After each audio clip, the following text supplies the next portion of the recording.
ചെറിയൊരു ഉപകാരമുള്ളൊരു വീഡിയോ ആണ്. അതായത് പ്രവാസ ലോകത്ത് ജീവിക്കുന്നവർക്കൊക്കെ ഉപകാരപ്പെട്ടൊരു സാധനം. അതായത് നമ്മൾ റൂമിൽ കിടന്നിറങ്ങുമ്പോൾ ഓരോരുത്തർ ഡ്യൂട്ടിക്ക് പോകുമ്പോഴൊക്കെ ഡോർ ഓപ്പൺ ആക്കിയിട്ട് പോകുമല്ലോ.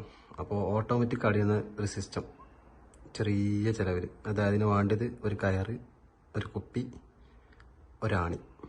നമുക്ക് ചെയ്ത് കാണിച്ചു തരാം എങ്ങനെയാണെന്നുള്ളത്. ആ ഒരു കഷ്ണം കയറെടുത്തിട്ട് കുപ്പീൻ്റെ മോൾ ഭാഗത്ത് കെട്ടുക, ടൈറ്റാക്കി കെട്ടുക. എന്നിട്ട് ഈ കുപ്പിയിൽ വെള്ളം നിറക്കുക. ഫുള്ള് നിറക്കരുത്. ഫുള്ള് നിറച്ചാൽ ഡോർ അടിയുമ്പോൾ സൗണ്ട് ഉണ്ടാവും. പകുതി നിറച്ചാൽ പതുക്കെ ഡോർ അടിയുള്ളൂ. അപ്പോൾ സൗണ്ട് ഉറക്കം ഡിസ്റ്റർബ് ആവില്ല. ഓക്കെ, ബാക്കി പരിപാടി നോക്കാം.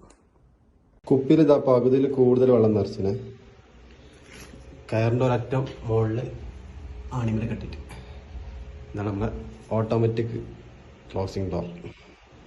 നമ്മൾ തുറന്നു നോക്കാം. ഓട്ടോമാറ്റിക് ആയാലും ഡോർ തുറന്നു പ്ലീസ്.